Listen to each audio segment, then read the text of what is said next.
যুদ্ধবিরতি লঙ্ঘন করে গাজার ভয়াবহ হত্যাকাণ্ড বিশ্বের প্রতিটি বিবেকবান মানুষের হৃদয়ে ক্ষতর সৃষ্টি করেছে। তারা প্রতিবাদ করেছেন, ক্ষোভ প্রকাশ করেছেন, তবুও কোনোভাবেই থামছে না হত্যাযজ্ঞ।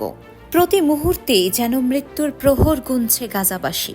অবশ্য এবার ইসরায়েলের কঠোর অবস্থান থেকে সরে আসার ইঙ্গিত পাওয়া গেছে। ফিলিস্তিনের স্বাধীনতাকামী সংগঠন হামাসের সঙ্গে যুদ্ধবিরতিতে যেতে কিছুটা নমনীয় হয়েছে ইসরায়েল। এই তথ্য নিশ্চিত করেছে টাইমস অফ ইসরায়েল। গত ১৯ জানুয়ারি যুদ্ধবিরতি হলেও ১৮ মার্চ ইসরায়েল চুক্তি ভেঙে গাজায় ব্যাপক হামলা চালায়। এতে ১৫০০-র বেশি ফিলিস্তিনি নিহত হন। এর মধ্যে যুদ্ধ বন্ধে ইসরায়েলের সঙ্গে আলোচনা চালিয়ে যাচ্ছে কাতার ও মিশর। ইসরায়েল শর্ত দিয়েছে ১১ জীবিত জিম্মিকে ফেরত চায় তারা। জবাবে হামাস বলেছে ৫ জনে শুধু মুক্তি দেবে, কোনো পক্ষই ছাড় দিতে রাজি হয়নি।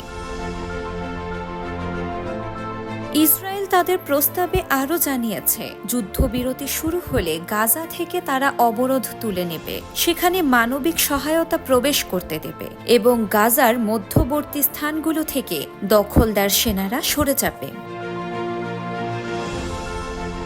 এখন মিশর নতুন প্রস্তাব এনেছে ৪৫ দিনের যুদ্ধবিরতি, যেখানে হামাস ৮ জিম্মি মুক্তি দেবে। বিনিময়ে ইসরায়েল ছাড়বে কয়েকশো ফিলিস্তিনি বন্দীকে। যদিও নেতানিয়াহু প্রথমে রাজি হননি, কিন্তু গত সপ্তাহে যুক্তরাষ্ট্রের ওয়াশিংটনে দেশটির প্রেসিডেন্ট ডোনাল্ড ট্রাম্পের সঙ্গে বৈঠক হওয়ার পর নেতানিয়াহু নমনীয় হলেন।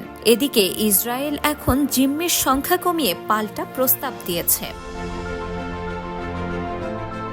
এর আগে জানুয়ারিতে করা যুদ্ধবিরতিতে বলা হয়েছিল ইসরায়েল স্থায়ী যুদ্ধবিরতি আলোচনা করবে, কিন্তু সেই সময় তারা বিশ্বাসঘাতকতা করে এবং আলোচনা না করে উল্টো পবিত্র রমজান মাসে ১৮ মার্চ থেকে গাজায় ব্যাপক হামলা শুরু করে।